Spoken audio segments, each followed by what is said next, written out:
Alors, bienvenue à tous à l'épisode numéro 6 de la saison 2 du podcast Moi 2.0 avec Stephen Chase. Aujourd'hui, le titre de l'épisode, Nous avons toujours été maintenant. Dans cet épisode, je vais parler d'un sujet que je n'ai pas vraiment parlé jusqu'à aujourd'hui, c'est-à-dire la connexion au moment présent.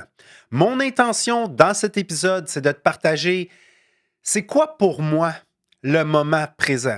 Pourquoi c'est si important de se connecter au moment présent?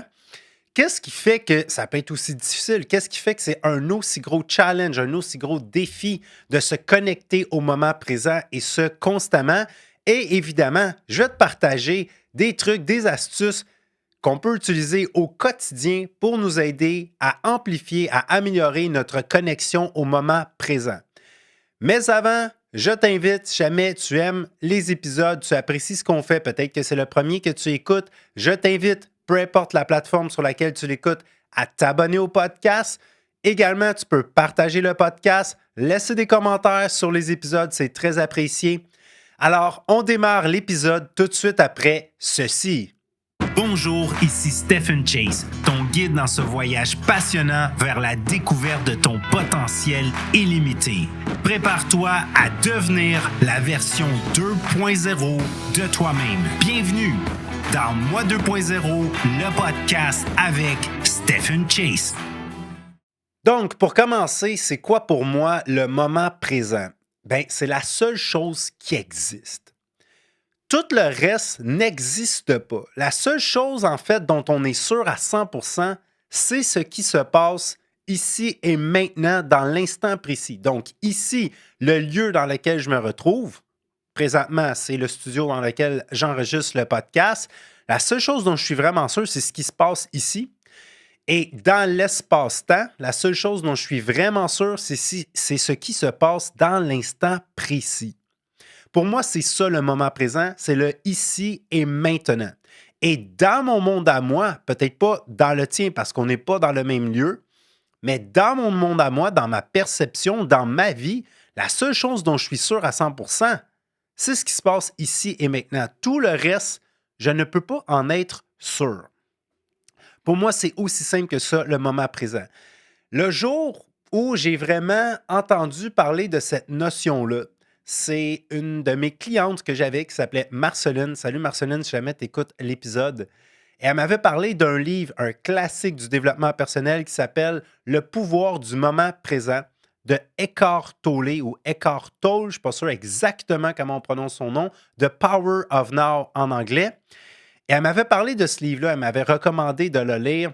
Et finalement, je ne l'ai pas lu, je l'ai écouté en livre audio. Et ce livre-là m'a frappé parce que ce livre-là me fait réaliser que j'étais presque jamais dans le moment présent. J'étais toujours dans le passé, dans le futur et j'avais des conséquences à ne jamais être dans le moment présent et ne jamais me connecter au moment présent. Donc, ça a été toute une révélation pour moi de réaliser que, dans le fond, la seule chose qui existe, c'est maintenant. Tout le reste, c'est de l'imagination. Maintenant, pourquoi, qu'est-ce qui fait que c'est si difficile de nos jours d'être dans le moment présent? Ça a toujours été un défi pour l'être humain de rester concentré dans l'instant précis, mais maintenant, il y a des choses qui font que c'est encore plus difficile qu'avant. Premièrement, ça, c'est pas nouveau, c'est notre ego. Ce que j'entends par ego, je vais te donner ma description. Notre ego, c'est cette espèce de voix de bavardage incessant qui est là, dans notre esprit, dans notre mental. Et à quoi il sert notre ego? À nous mettre en garde, à nous protéger, à nous garder en sécurité, à nous faire douter. Mais, pour des raisons que je ne peux expliquer, des fois, notre ego, il perd un peu trop le contrôle, il prend un peu trop de place dans notre vie et il nous amène pas nécessairement toujours à faire les bonnes choses ou il nous amène encore pire, à ne pas faire des bonnes choses qui seraient bonnes pour nous. Donc, l'ego, c'est cette voix-là qui est tout le temps en train de faire en sorte qu'on s'inquiète ou qu'on ressent des frustrations ou de la tristesse par rapport à ce qui s'est passé. Soit qu'on s'inquiète pour le futur ou soit qu'on est déçu ou triste ou frustré par rapport à des choses qui se sont passées. C'est cette voix-là qui est constamment en train de nous dire Ah, je ne sais pas si ça va bien aller aujourd'hui. Est-ce que je vais avoir le temps de tout faire? Est-ce que je vais être correct pour faire tout ce que j'ai à faire ce mois-ci? Ah, mais hier, quand que cette personne-là me dit ça, j'ai vraiment pas trouvé ça correct. Puis la semaine passée, là, est-ce que j'aurais oublié mon cahier quand je suis allé à cet endroit-là? Donc, c'est cette espèce de voix-là sur laquelle souvent on n'a aucun contrôle, qui est tout le temps en train de faire en sorte qu'on ressent des émotions, la majorité du temps, négatives. Est-ce que notre ego est inutile? Non, il peut nous mettre en garde, il peut nous servir à réfléchir 2 fois avant de prendre action. Pourquoi on a un ego? Parce qu'à une époque plus préhistorique, c'était super utile pour l'être humain. Parce que, exemple, si moi j'étais un homme en train de chasser, donc je chasse une proie, je cours après ma proie avec ma lance, et là, disons que ma proie saute l'autre bord d'une falaise parce qu'elle court plus vite que les êtres humains. Ben là, moi, avant de me lancer dans la falaise, mon ego va se rendre utile en me disant: Wow, attends, tu devrais peut-être pas sauter par-dessus la falaise parce que ça se pourrait que tu tombes en bas. Donc, il servait à nous mettre en garde, à nous garder en sécurité. Mais notre ego, quand il prend trop de place dans la vie de nos jours, on en perd le contrôle. Les gens qui perdent le contrôle de leurs pensées, les gens souvent qui vivent énormément d'anxiété, c'est que leur ego prend trop de place dans leur esprit. Ils ont développé l'habitude inconsciente de toujours écouter leur ego et souvent, cet ego-là parle à l'intérieur de nous, dans notre monde intérieur, sans même qu'on s'en rende compte. Donc, moi, aujourd'hui, je suis capable d'entendre parler mon ego et de comprendre que je ne suis pas mon ego, de m'en détacher. Quand j'entends mon ego parler, je suis capable d'en prendre conscience et de me dire: Stephen, ça, c'est ton ego qui parle. Ne l'écoute pas. Concentre-toi sur ce que ta conscience dit. Parce que pour moi, tu as l'ego et tu as la conscience, ce qui sont deux opposés, en fait. Mais souvent, quand on a de la misère à être dans le moment présent, c'est parce que cet ego-là parle encore et encore et encore et encore et il enterre toutes nos pensées positives et créatives. L'autre chose qui fait qu'on peut avoir autant de difficultés à se connecter au moment présent, comparément à une époque plus ancienne, c'est que de nos jours, on a trop de choses en tête. On met notre attention sur trop de choses en même temps. On a plus de pensées dans la minute qu'il y a de mots dans le dictionnaire, là. Donc, on pense à nos enfants ou des fois, on pense à nos enfants et à nos parents. On pense à toutes nos responsabilités, à notre travail, au ménage qu'on a à faire, à l'épicerie qu'on a à faire, au repas qu'on a à cuisiner, aux factures qu'on a à payer. Si tu es entrepreneur, ben, tu sais que là, ça se multiplie fois 10 la quantité de choses auxquelles tu dois constamment penser. Donc, on a trop de pensées qui nous traversent l'esprit. Et une chose qui n'aide pas, c'est qu'on met notre attention sur trop d'éléments. À une époque plus ancienne, les gens ne mettaient pas de leur attention sur autant d'éléments. Il n'y avait pas tant de choses que ça. Si on recule dans le temps d'il y a, je ne sais pas moi, 50, 100 ans, ben les gens, ils se levaient le matin, ils allaient cultiver ou ils s'occupaient de leur jardin. Ou si c'était l'hiver, ils allaient couper du bois, ils préparaient à manger, ils faisaient des conserves, ils entretenaient l'environnement, ils passaient du temps ensemble à jouer à des jeux, à s'amuser, à faire peut-être un peu de sport. C'est pas mal tout, tu sais. Aujourd'hui, on a tellement de différents cercles d'amis, de différentes activités, de différentes responsabilités. Souvent, les parents, ben là, tu as plusieurs enfants. Il y en a un qui a des cours de karaté, il y en a un autre qui a des cours de gymnastique. Puis des fois, il y a des parents dont leurs enfants font plusieurs sports en même temps, plus le parent qui s'intéresse dans plusieurs disciplines. J'en fais partie. Je suis quelqu'un qui est sur énormément de projets en même temps. Et des fois, oui, ça me nuit parce que ça fait que mon attention s'en va dans tous les sens. Deuxième point, c'est qu'on a trop de choses en tête.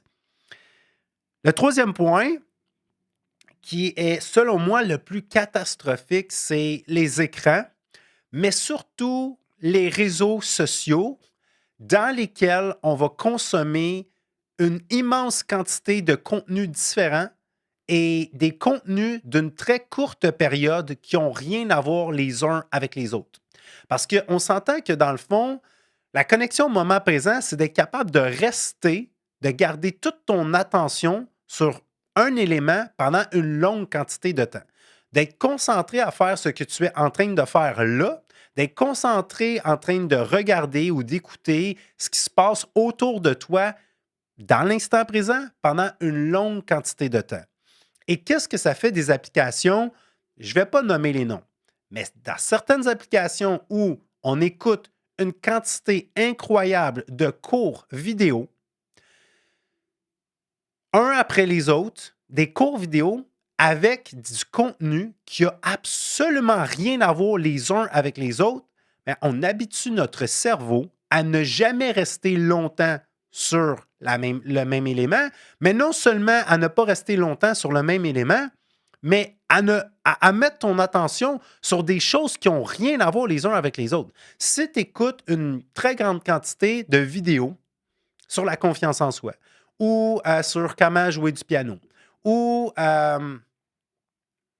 je sais pas moi, comment t'entraîner en salle de musculation, peu importe. Mais au moins, tu gardes ton cerveau dans la même optique, dans le même mood. Tu mets ton attention, tu restes dans cet esprit-là. Tu es connecté sur un élément, sur un sujet. Mais là, si tu mets ton attention et là, tu regardes une vidéo de quelqu'un qui est en train de manger une pizza. Ensuite de ça, tu regardes une vidéo d'un singe qui fait du skateboard. Ensuite de ça, tu écoutes une vidéo de quelqu'un qui est en train de faire un épisode de podcast comme que je suis en train de le faire. Puis là, tu passes d'une vidéo à l'autre avec du contenu qui n'a rien à voir les uns avec les autres. Tu habitues ton cerveau à se lancer dans toutes les directions en même temps. Et ça devient une addiction. On devient accro. Notre cerveau devient accro et sécrète de la dopamine à constamment changer de sujet, à ne jamais mettre notre attention longtemps sur le même sujet. Et ça va nuire drastiquement à notre concentration et à notre connexion au moment présent. Et l'autre chose qui va faire en sorte aussi que ça peut être aussi difficile de rester connecté dans le moment présent, ben, c'est parce qu'on ne s'est jamais pratiqué à le faire, simplement. Souvent, on arrive à un âge adulte, comme moi, j'étais début trentaine quand j'ai réalisé ça. Mes parents ne m'avaient jamais parlé de ça. Mes amis ne m'avaient jamais parlé de ça. L'école ne m'avait jamais parlé de ça. Aucun des professeurs, aucune des émissions de télévision que j'avais écoutées quand j'étais jeune ne m'avait parlé de l'importance de se connecter au moment présent, que c'est la seule chose qui existe et comment faire pour se pratiquer. Parce qu'en bout de ligne, qu'est-ce qui va faire qu'on va devenir de plus en plus bon à se connecter au moment présent? C'est parce qu'on se pratique. C'est comme n'importe quoi. Maintenant, pourquoi c'est essentiel? Parce que si plus je me pratique à me connecter au moment présent, plus je vis la réalité. Moins je suis bon à me connecter au moment présent, ben plus je vis le passé ou le futur. Et comment je vis le passé ou le futur? Par mes pensées. Et comment on pense? On pense avec des images et des phrases et des mots. Donc, quand tu penses au fait que aujourd'hui, tu vas aller promener ton chien, tu t'entends dire dans ton esprit, aujourd'hui, je vais aller promener mon chien, tu t'entends dire la phrase et tu vois des images de toi qui est en train de promener son chien. Quand tu penses au fait que hier, le cours de mathématiques dans lequel tu étais était vraiment plate, tu t'entends le dire dans ton esprit et tu vois des flashs de toi qui est dans son cours de mathématiques qui le trouvait vraiment plate. Mais à chaque fois qu'on pense, qu'on crée ces images-là dans notre esprit, on est en réalité nulle part. On est absolument nulle part. À chaque fois qu'on pense, on est nulle part. On est dans un autre monde imaginaire qui n'existe même pas. C'est ça qui est fou, tu sais. Puis pourquoi c'est important et essentiel de se connecter au moment présent? Parce que, dans le fond, c'est la seule chose sur laquelle on a un réel contrôle. Il y a tellement de probabilités peu importe à quel point je planifie mon futur, il y a tellement de probabilités de comment mon futur va se dérouler que je ne peux pas être sûr à 100% et je ne le contrôle pas tant et aussi longtemps que je ne suis pas rendu à cet événement-là. Tant et aussi longtemps que je ne serai pas demain midi, je ne contrôle pas vraiment ce que je vais pouvoir faire demain midi. Donc, la seule chose sur laquelle j'ai un réel contrôle, c'est ce qui se passe dans l'instant précis et maintenant. Donc, plus tu rentres dans le moment présent, plus tu es en contrôle de ta vie parce que ta vie, c'est cette tranche de moment présent-là, plus une autre tranche de moment présent, plus un autre, plus un autre, plus un autre, plus un autre.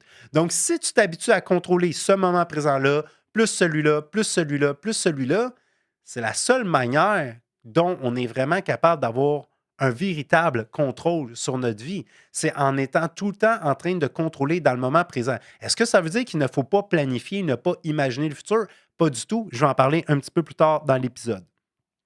Donc, pour moi, c'est pour ça que c'est aussi important. L'autre raison pour laquelle c'est aussi important, je vais te donner un exemple grâce à mon sablier.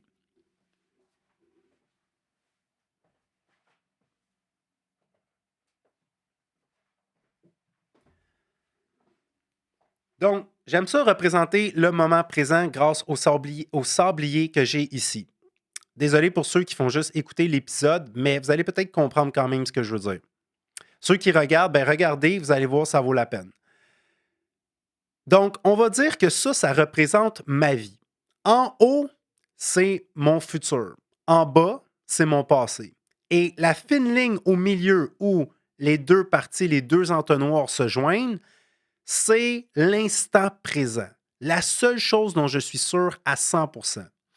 Et là, ce qui arrive, c'est que ce sont mes pensées du moment présent qui vont forger mon futur. C'est ce à quoi je pense dans l'instant précis qui va influencer, qui va créer, qui va donner une nouvelle direction à mon futur.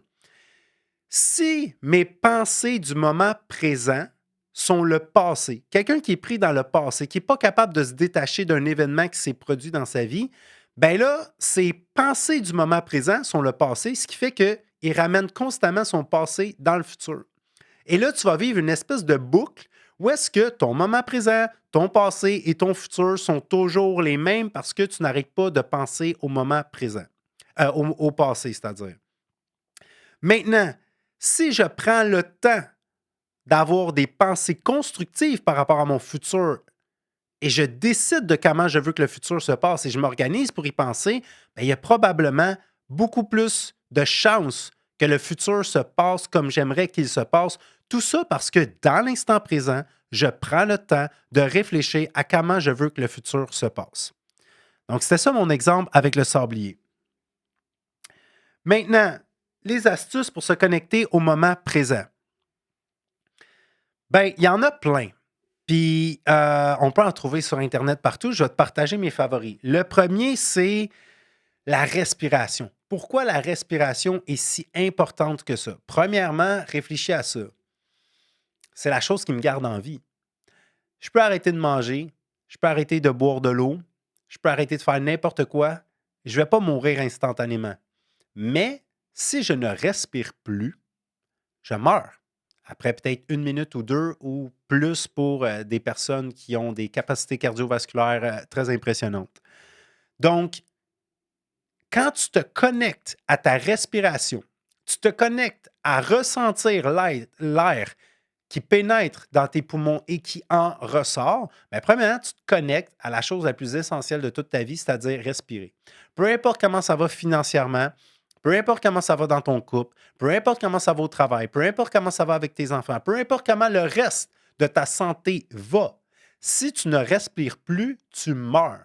Donc, si il y a un département dans notre vie, s'il y a une sphère de notre vie qui est très importante, qui est la plus importante, qui se déroule à merveille, c'est la manière qu'on respire. Parce que si on ne respire plus, le reste ne vaut plus rien.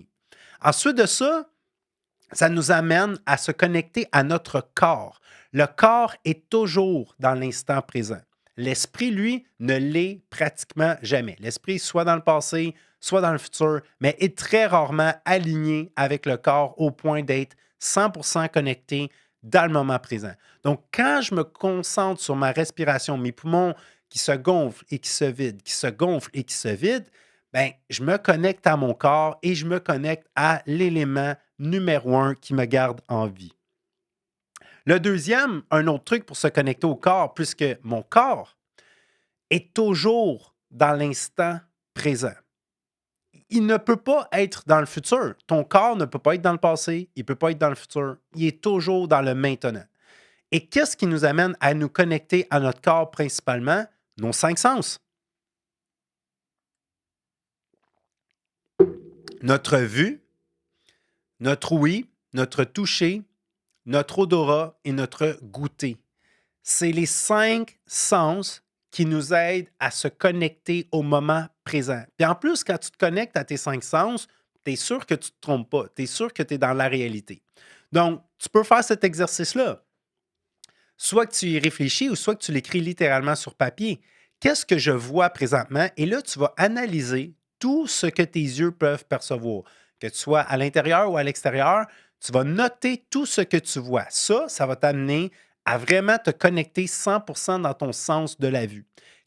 Ensuite, tu vas noter tout ce que tu entends, tout ce que tu es en mesure de toucher, toutes les matières, les textures avec lesquelles ton corps est en contact, toutes les odeurs que tu peux sentir et tout ce que tu peux goûter. Évidemment, un peu plus facile à faire si tu es en train de boire quelque chose ou de manger quelque chose. Et là, ben, tu te connectes au moment présent, à la seule chose qui existe. Et grâce à tes cinq sens, c'est merveilleux. Et tu peux même le faire sans rien noter. Des fois, je le fais quand que je vis de l'anxiété ou je suis ailleurs, je suis vraiment parti trop loin dans mes pensées. Je vais simplement faire cet exercice-là. J'analyse tout ce que je vois autour de moi, j'analyse tous les bruits, j'analyse tout ce que je peux toucher, toutes les textures, les matières. Je me pratique à sentir les odeurs que je peux sentir et goûter les choses que je peux goûter si jamais c'est quelque chose qui est possible pour moi à cet instant-là. Et ça, tu vas voir, ça te ramène dans l'instant présent instantanément. Ensuite de ça, faire du sport, s'entraîner, faire du sport. Pourquoi? Parce qu'encore une fois, tu te connectes au corps, tu utilises ton corps. Pourquoi on a aussi ce sentiment-là? Que tu fasses de l'entraînement en salle de gym, que tu joues au tennis, au hockey, peu importe c'est quoi. Pourquoi on a ce sentiment de bien-être-là après avoir fait du sport pendant une certaine quantité de temps? Non seulement parce qu'on a sécrété de la dopamine et de l'endorphine, mais également parce qu'on était 100% connecté à notre corps. On était attentif à ce qui se passait dans l'instant présent. Quand tu es au gym, tu vas sentir les poignets dans tes mains, tu vas sentir tes muscles forcés, tu vas sentir tes poumons travailler lorsque tu es essoufflé, tu vas sentir ton sang, ta circulation sanguine augmenter, ça te connecte au corps. Ensuite, faire n'importe quelle action qui requiert 100% de notre attention. Jouer de la musique, peindre, faire une sculpture, faire de l'escalade, ça rentre un peu dans le sport aussi. Jouer aux échecs, ça peut être un jeu. Faire n'importe quoi qui te demande d'être 100% attentif. On s'entend que si tu te pratiques à jouer du piano et tu n'es pas très habile au piano, comme moi, je suis en train de développer mes talents de pianiste présentement, ben, à chaque fois que je me pratique à jouer du piano, je suis 100% connecté au moment présent. Je suis 100% connecté à mon toucher, mes mains et mon cerveau et mon ouïe, les sons que je fais grâce aux notes. Je suis pas ailleurs. Je suis vraiment nulle part ailleurs que dans le maintenant lorsque je me pratique à jouer du piano. C'est ça qui est fantastique avec les arts comme ça. Un autre, ça va te sembler peut-être inattendu, mais c'est de planifier. Pourquoi la planification va nous aider à se connecter au moment présent?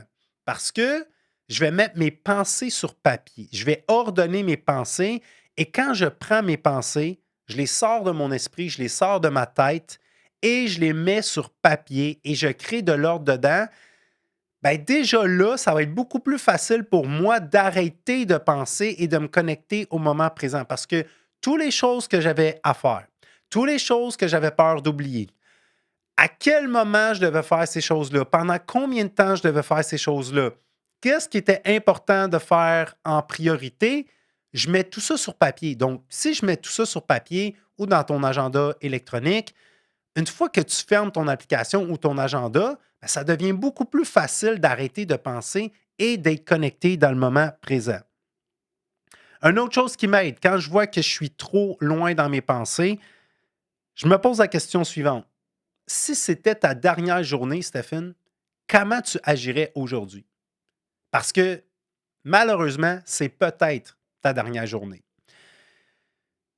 quand on se rappelle qu'aujourd'hui, c'est peut-être la dernière journée, ça nous rappelle que la seule chose dont on est sûr, c'est ce qui se passe ici, dans l'instant présent. Et si tu vis chaque jour comme si c'était le dernier, ça ne veut pas dire que tu ne dois pas planifier et tu ne dois rien prévoir pour le futur. Je pense que c'est important de trouver le parfait équilibre entre les deux. Mais quand tu te pratiques à vivre chaque jour comme si c'était le dernier, avoir de la gratitude pour tout ce que tu as présentement, arrêter de t'inquiéter pour demain, après-demain, la semaine prochaine, le mois prochain, l'année prochaine, ça te connecte instantanément au moment présent également. Et le dernier, le plus indispensable pour moi, c'est de développer sa foi. Qu'est-ce que j'entends par développer sa foi? C'est d'arrêter de s'inquiéter. Donc, arrête de t'inquiéter. Même si tu as des bonnes raisons de t'inquiéter, arrête de t'inquiéter quand même. Parce que l'anxiété à long terme, de constamment penser à ce qui pourrait peut-être arriver et non à ce qui est réellement en train de se passer, te déconnecte complètement du moment présent et se transforme avec le temps en habitude, en anxiété chronique. Et l'anxiété chronique, ça peut même avoir des répercussions sur ta santé physique, sur ta santé mentale. Ça va faire en sorte que tu ne seras plus jamais capable d'apprécier certaines journées. Donc, comment tu vas faire pour développer ta foi? Tu dois croire que tu n'es pas le seul et unique responsable de ce qui va se produire dans ton futur. Tu dois croire qu'il y a une force supérieure, quelque chose qui est infiniment plus fort que toi. Et tu dois apprendre à lui laisser toutes tes inquiétudes, tous tes problèmes que tu n'as pas encore été capable de régler malgré tes efforts entre ses mains. Tu dois apprendre à laisser ça entre les mains de l'univers. Et comment tu vas faire ça? Ben, tu vas croire, tu vas prendre la chance de croire que tout va bien aller jusqu'à preuve du contraire. Et quand on développe cette habitude-là, c'est fou. On réalise qu'à 99% du temps, les choses s'arrangent tout le temps. Donc, même si on ne s'est jamais encore parlé, je suis pas mal convaincu que tu es d'accord avec moi que 90% des pires scénarios que tu as visualisés dans ta vie ne se sont jamais produits. Et je suis pas mal sûr que tu es d'accord avec moi que la plupart du temps, tu finis toujours par t'en sortir. Il arrive toujours quelque chose qui fait que tu finis par t'en sortir, surtout si tous les jours tu fais de ton mieux pour faire en sorte que ta vie va bien et que tu fais de ton mieux pour t'en sortir. En conclusion, apprenons à nous connecter au moment présent car c'est la seule chose sur laquelle nous avons un contrôle. C'est la seule chose qui existe réellement et ça nous permet d'être heureux, ça réduit notre anxiété. Est-ce que ça veut dire qu'il ne faut rien imaginer? Non. Mais il ne faut jamais oublier que peu importe à quel point on prévoit le futur, on imagine le futur, on planifie le futur, on n'est pas sûr. Ça se peut qu'on meure avant et ça se peut qu'il arrive des choses complètement inattendues qui vont faire en sorte que les choses ne se dérouleront pas du tout comme on les avait planifiées. J'espère que vous avez apprécié. J'espère que cet épisode-là va t'aider à conscientiser l'importance de se connecter au moment présent et va t'aider à te connecter au moment présent avec les trucs et les astuces que je t'ai partagés. Je répète encore une fois, n'hésite pas à mettre des commentaires sur l'épisode, abonne-toi au podcast si ce n'est pas encore fait et partage le podcast pour que de plus en plus de personnes peuvent bénéficier de ces épisodes. Sur ce, je vous dis, on se voit au prochain épisode. Merci beaucoup pour votre écoute.